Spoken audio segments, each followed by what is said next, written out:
नमस्कार, आप देख रहे हैं हमारा खास कार्यक्रम पातक। मैं हूं दिनेश। गुनाह की परतों को खोलता आज का एपिसोड है होशंगाबाद जिले के एक गांव रायपुर का, जहां हो गया रिश्तों का कत्ल। बहन के माथे का सिंदूर मिटा दिया राखी वाले हाथों ने। दीवाने होके हम मिलने लगे सनम, जब से जुड़े हैं सिलसिले।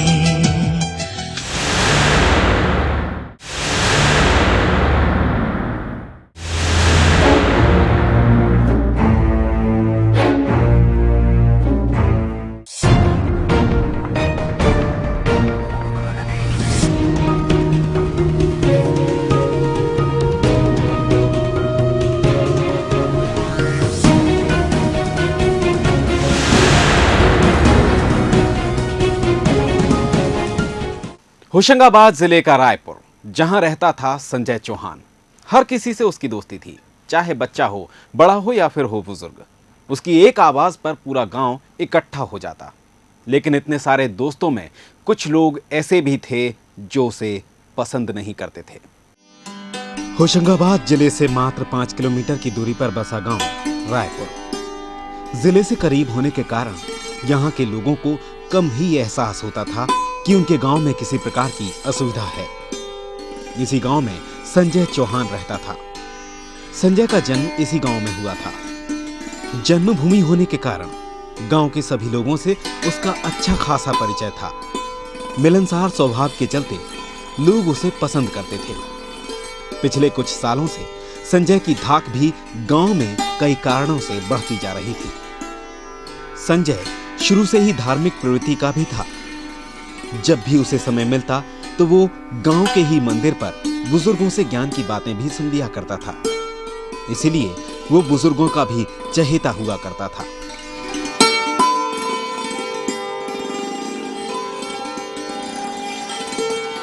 संजय रोज की तरह आज भी फुर्सत मिलने के बाद घूमने निकल चुका था।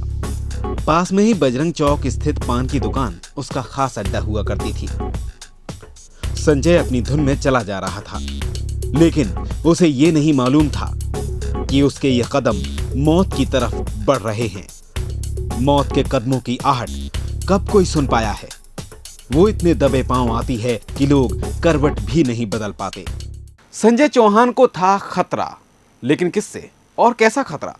उसने तो आज तक किसी से ऊंची आवाज में बात भी नहीं की थी। अगर वो आने वाले खतरे को भांप लेता तो शायद सब कुछ ठीक रहता। संजय वहां पहुंच चुका था जहां कुछ लोग उसका इंतजार कर रहे थे। आज के बाद इस गांव में क्या इस दुनिया में ही नहीं दिखेगा। वो किसी भी कीमत में बचना नहीं चाहिए। आज नहीं बचेगा।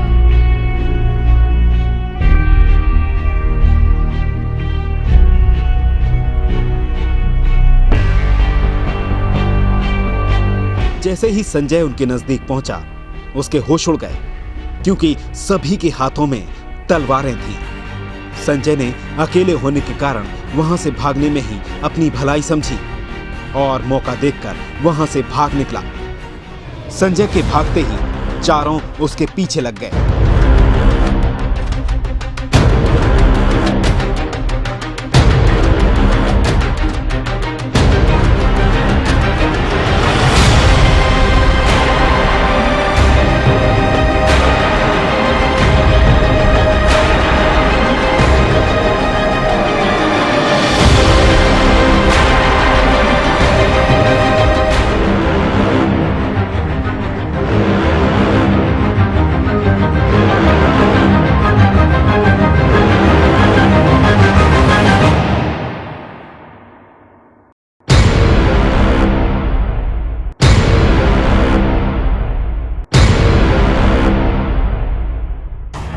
वो अपने आप को बचाने की पूरी कोशिश करता रहा, लेकिन उसकी जान के दुश्मन उसके पीछे लगे हर जगह उसे खोज रहे थे।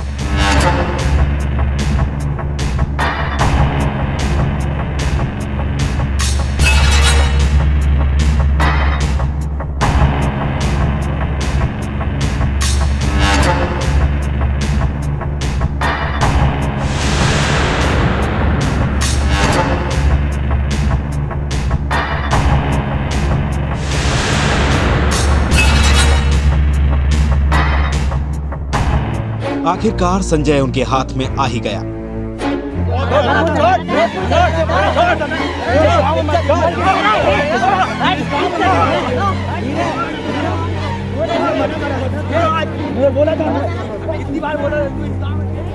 और उसे बड़े ही दर्दनाक तरीके से मौत के घाट उतार दिया।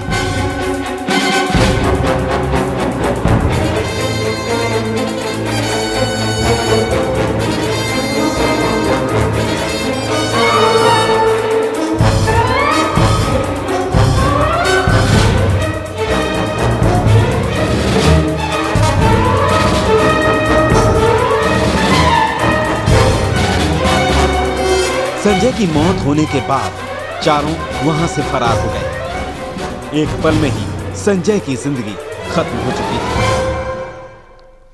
पुलिस ने हत्या जैसे मामले को गंभीरता से लेते हुए गांव के लोगों से पूछताछ शुरू कर दी। पूछताछ में पुलिस के सामने जो मामला आया वो आपसी रंजिश का था और यह भी खुलासा हो चुका था कि हत्या के पीछे संजय के रिश्ते में सालों का हाथ है।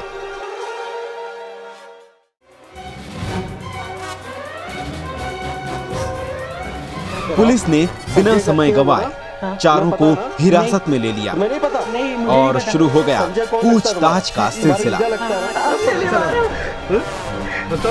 हमने नहीं मारा, ये हमें सब पता है। ये भाई है हमारे। तुम्हारा भाई है? हैं? तुम लोग मिलकर इसको मारा? नहीं, हम लोगों ने नहीं बोला, मैं जीते थे। हम क्यों मारेंगे? शुरुआती पूछताछ में चारों ने हत्या करने से साफ इनकार कर दिया, लेकिन लगातार कड़ी पूछताछ ने चारों को तोड़कर रख दिया और सच्चाई धीरे धीरे पुलिस के सामने आती गई।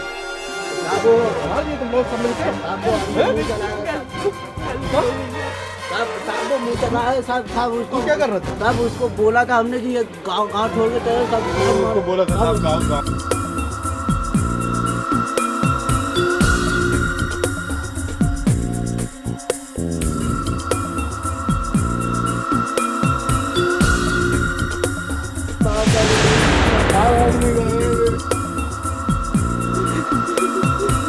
हमने सबको समझाया था साहब, ऐसा मत होने दो, मगर कोई नहीं मारा साहब। सबको बोले तो हमने चाचा जी को।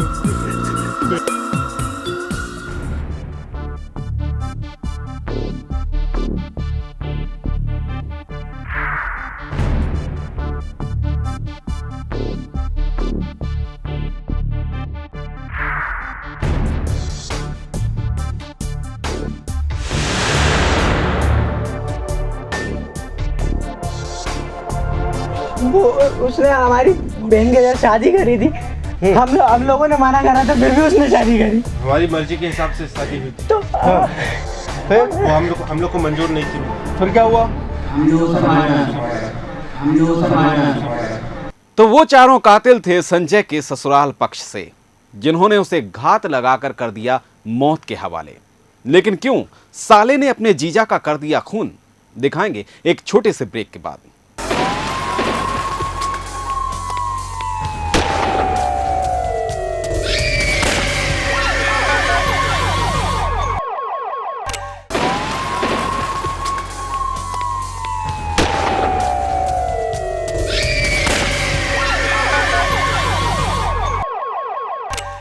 ब्रेक के पहले आपने देखा कि होशंगाबाद के रायपुर गांव में संजय चौहान की निर्ममता से हत्या कर दी जाती है। पुलिस की तहकीकात में सामने आते हैं 4 नाम जो थे संजय के रिश्तेदार, जिन्होंने उसे जान से मार डाला। लेकिन क्यों?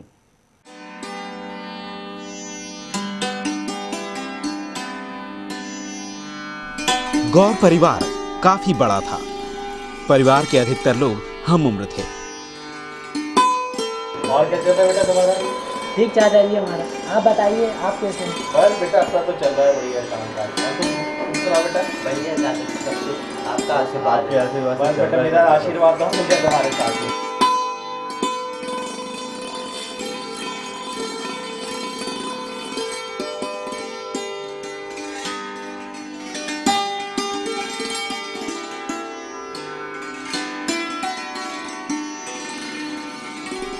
दरअसल आज रक्षाबंधन का त्योहार था।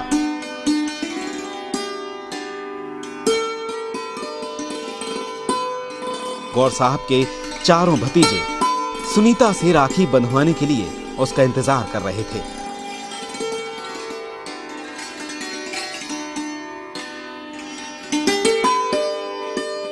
अरे बेटा सुनीता, बेटा तुम्हारे भाई लोग इंतजार कर रहे हैं। आज पूरा परिवार खुश था। वहीं सुनीता भी अपने सभी भाइयों को एक साथ देखकर खुश थी। उसे मालूम था कि आज उसके लिए कोई ना कोई तोहफा जरूर आएगा।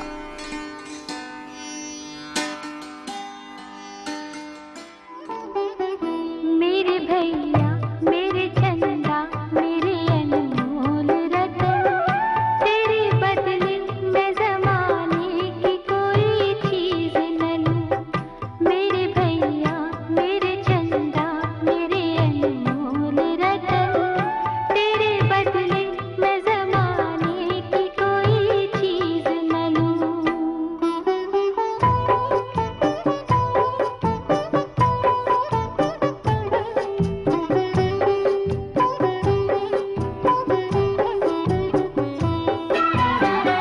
तेरे सासों की कसम खा के हवा चलती है, तेरे चेहरे की झलक पा के बाहर आती है।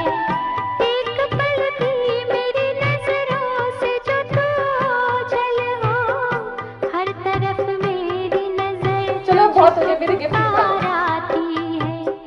मेरे भैया मेरे चंदा मेरे अनमोल थैंक यू भैया, थैंक यू सो तेरे मच। बदले मैं ज़माने की कोई चीज़ न लूं। मेरे भैया मेरे सुनीता के पड़ोस में संजय रहता था। वो किसी काम से घर से निकल रहा था।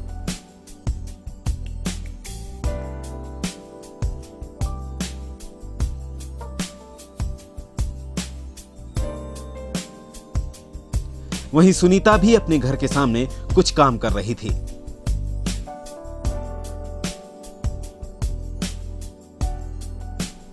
संजय की नजर अचानक सुनीता पर जाकर टिक गई।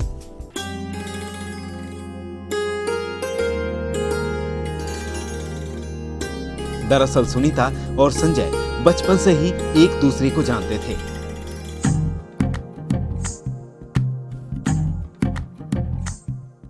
लेकिन आज संजय को ऐसा लगा कि क्यों ना सुनीता उसके जीवन की साथी बन जाए।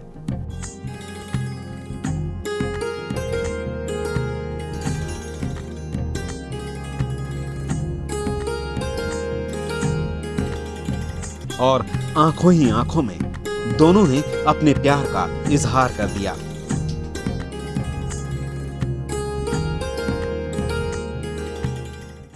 संजय और सुनीता ने एक दूसरे को पसंद कर लिया। आंखों ही आंखों में इकरार और इजहार हो गया। अब तो दोनों मिलने के बहाने ढूंढते रहते थे।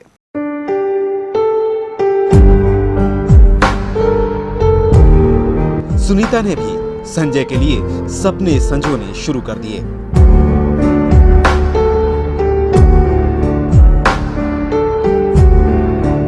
सुनीता संजय से मिलने के लिए बेताब होने लगी थी।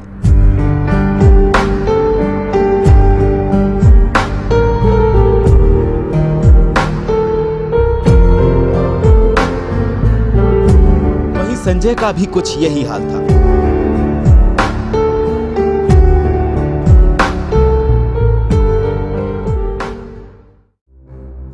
वो ये जानता था कि सुनीता को पाना इतना आसान नहीं था। फिर भी उसने ठान लिया था कि वो सुनीता से ही शादी करेगा। संजय और सुनीता जिस दिन का इंतजार कर रहे थे वो दिन भी आ गया। आज दोनों ने एक दूसरे के सामने अपने दिलों की बात रख दी और एक दूसरे से शादी करने का वादा भी कर लिया।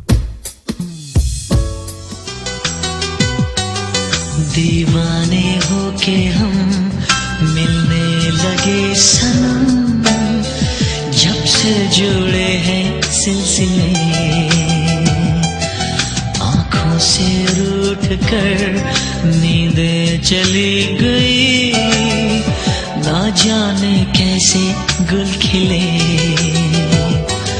ना जाने कैसे प्यार हुआ, न जाने कब इकरार हुआ कि अपनी बात बन गई।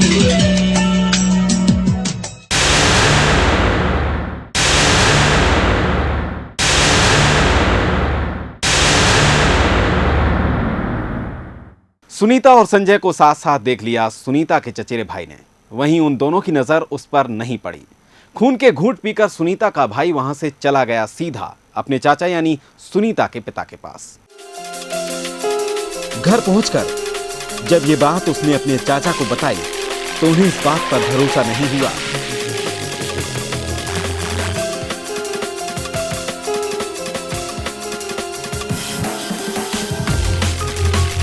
इस बात को लेकर सुनीता के घर पर कोहराम मचा हुआ था।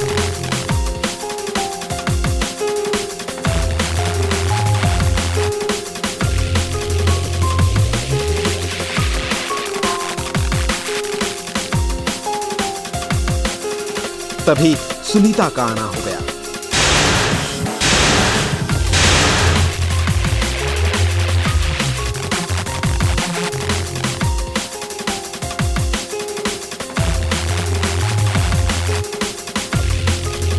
पिता के पूछने पर सुनीता ने उनसे साफ साफ बोल दिया कि वो शादी करेगी तो सिर्फ संजय से। इस बात ने सभी को चिंता में डाल दिया था। बेटा। हाँ पापा, ये क्या सुन रहा हूँ? संजय के पिता भी इस बात को लेकर काफी परेशान थे। जब उन्होंने संजय से पूछा तो उसने भी अपने पिता से सुनीता से शादी करने का बोल दिया। पिता के समझाने पर भी वो अपनी जिद पर अड़ा रहा। देखता हूँ, मैं बात करता हूँ गौर साहब से, ठीक है?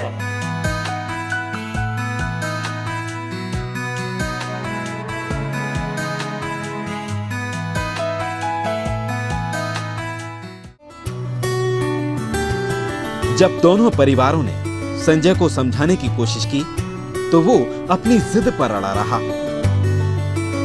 और यही हाल सुनीता का भी था।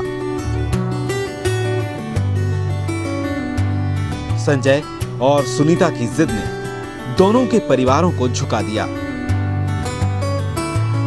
गौर साहब, तो फिर कल ही पंडित जी को बुला के हम मुहूर्त निकलवा लेते हैं। अब ठीक है, कल देख लेते हैं और कल ही तय कर देते हैं आगे जो भी। संजय और सुनीता ने अपने परिवार वालों को मना लिया। उनकी शादी धूमधाम से हो गई, लेकिन सुनीता के भाई इस शादी से खुश नहीं थे। उनको संजय फूटी आंख नहीं सुहाता था। संजय और सुनीता की शादी को काफी समय गुजर चुका था। उनके आंगन में एक नन्हा सा फूल भी खिल चुका था। संजय और सुनीता अपने बच्चे के साथ बहुत खुश थे।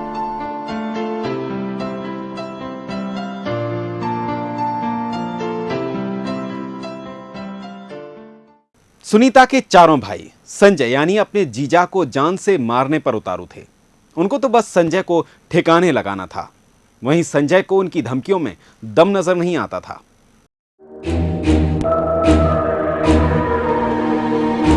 उधर सुनीता के भाई बदले की आग में जल रहे थे। चाचा तो चाचा, ऊपर से संजय ने भी हमारी बात नहीं मानी। आपने बिल्कुल सही कहा, चाचा ने अपनी बात ना मान के बहुत गलत किया।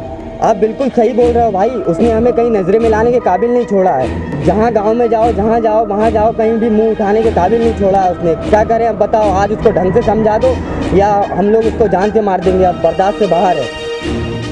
या तो वो गाँव छोड़ेगा या जान से जाएगा। वो देखो वो आ रहा है।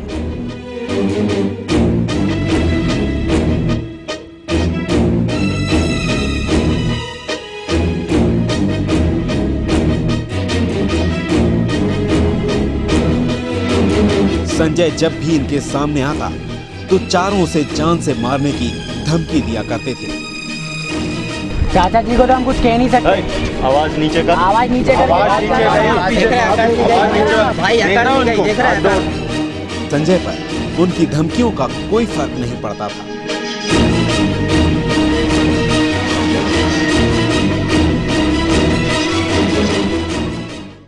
आखिरकार चारों ने आज संजय को जान से मारने की ठान ली और उसका इंतजार करने लगे। संजय को देखते ही चारों उसके पीछे लग गए।